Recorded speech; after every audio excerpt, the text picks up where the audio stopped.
एक इंसान जिसने हिंदुस्तान के दो टुकड़े कर दिए, मोहम्मद अली जिन्ना। जिस आदमी ने पाकिस्तान बनाया, उसकी अपनी ही बेटी ने उस मुल्क को अपना घर मानने से इनकार कर दिया और वो हिंदुस्तान में रही जब तक कि उनकी डेथ ना हो गई हो। और ये कोई ज़्यादा पुरानी बात नहीं है, बल्कि 2 नवंबर 2017 को ही उनकी डेथ हुई। तो सवाल ये है कि जिसके फादर पाकिस्तानी थे तो उनकी बेटी को इंडिया में रहने की परमिशन किसने दी, और अगर दी भी तो क्या उनके इंडिया में रहने से किसी को कोई प्रॉब्लम नहीं थी। तो आइए जानते हैं डिटेल में कि दीना वादिया ने पाकिस्तान से ज़्यादा इंडिया में रहना क्यों प्रेफर किया, और उनकी शादी किस इंडियन से हुई थी, और उनके आज भी इंडिया में कौन कौन से बिजनेसेस चलते हैं। वीडियो शुरू करने से पहले आपको बता दें कि अगर आप न्यू व्यूवर हैं तो चैनल को सब्सक्राइब कर दें ताकि ऐसे ही इन्फॉर्मेटिव वीडियो आप तक सबसे पहले पहुंचे।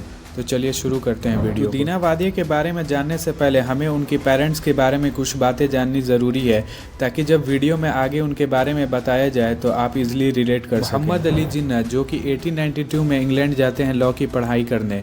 वहाँ पे उन्होंने ट्रेनिंग ली और फिर 1896 को वो ऑफिशियली बैरिस्टर बनकर इंडिया वापस आ जाते हैं। मुंबई, जो कि उस टाइम का बम्बई कहलाती थी, वहाँ आकर उन्होंने हाई कोर्ट में प्रैक्टिस शुरू की।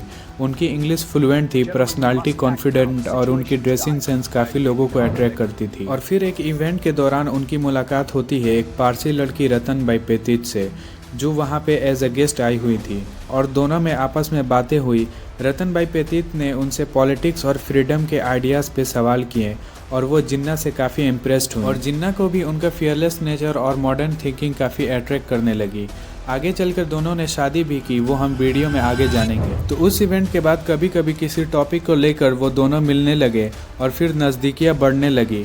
यहाँ पे प्रॉब्लम ये थी कि रतन बाई और जिन्ना में 24 साल का डिफरेंस था। रतन बाई के फादर इस रिश्ते के सख्त खिलाफ थे। उन्होंने जिन्ना पर लीगल रिस्ट्रिक्शन तक लगवा दी ताकि वो रतन बाई से मिल ना सके। फिर जब वो रतन बाई 18 साल की हुई तो दोनों ने फैसला किया और शादी कर ली। और फिर समय आता है 15 अगस्त 1919, जब जिन्ना के घर एक बेटी पैदा होती है जिसका नाम रखा जाता है दीना।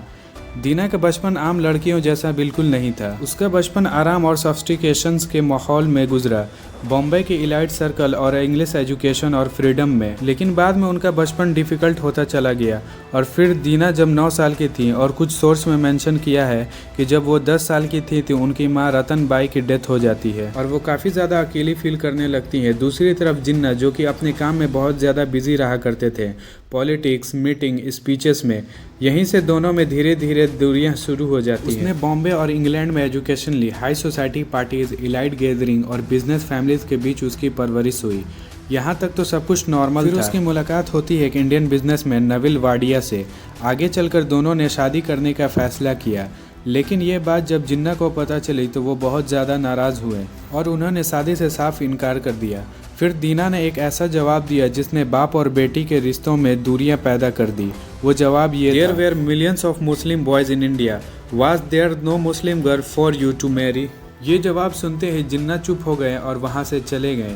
और फिर दिन आता है 12 अप्रैल 1938, जब दीना और नविल वाडिया ने शादी कर ली और अपना सरनेम बदल के वाडिया रख लिया और अपनी ज़िंदगी का नया सफ़र शुरू किया।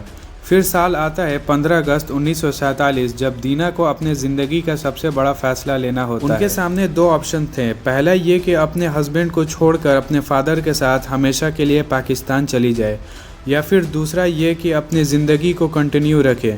उन्होंने दूसरा ऑप्शन को चुना और यहीं रहकर अपनी ज़िंदगी को गुजारा। और फिर जिन्ना पाकिस्तान चले गए। तो जो स्टार्टिंग में सवाल था कि एक पाकिस्तानी की बेटी को इंडिया में रहने की परमिशन किसने दी, इसको समझने के लिए 1947 के लीगल सिस्टम को समझना ज़रूरी है। और दीना वादिया को इंडिया में रहने के लिए कोई स्पेशल परमिशन की ज़रूरत नहीं थी, क्योंकि पार्टीशन के बाद लोगों को चॉइस दी गई थी कि जो इंडिया में रहना चाहे वो यहाँ रह सकते हैं और जो पाकिस्तान जाना चाहे वो जा सकते हैं। तो उन्होंने यहीं रहना प्रेफर किया।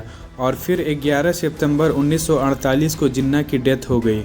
उसके बाद दीना वादिया ने अपने आप को पॉलिटिकल स्पॉटलाइट से दूर रखा। वो अब बिजनेस फैमिली का एक हिस्सा थी। उनका बेटा नस्ली वादिया इंडिया के मशहूर इंडस्ट्रियलिस्ट बने। बॉम्बे डाइंग जैसे ब्रांड से वादिया फैमिली का नाम जुड़ा। दीना एक प्राइवेट लाइफ जीती रही, मीडिया और कंट्रोवर्सी से दूर। फिर 2 नवंबर 2017 को न्यूयॉर्क में दीना वाडिया की डेथ हो गई। उनकी उम्र 98 साल की थी। एक लंबी जिंदगी जिसमें ब्रिटिश इंडिया, पार्टीशन और 2 मुल्कों का जन्म देखा। दीना वाडिया की कहानी हमें ये सिखाती है कि इतिहास सिर्फ लीडर्स की स्पीच और पॉलिटिकल डिसीजन से नहीं लिखी जाती। बल्कि उनके घरों में भी लिखी जाती है। डीना वाडिया को आज इतिहास उस नाम से जानती है जिसमें एक औरत होने के बावजूद दो मुल्कों के बीच साइलेंट ब्रिज बनी रही।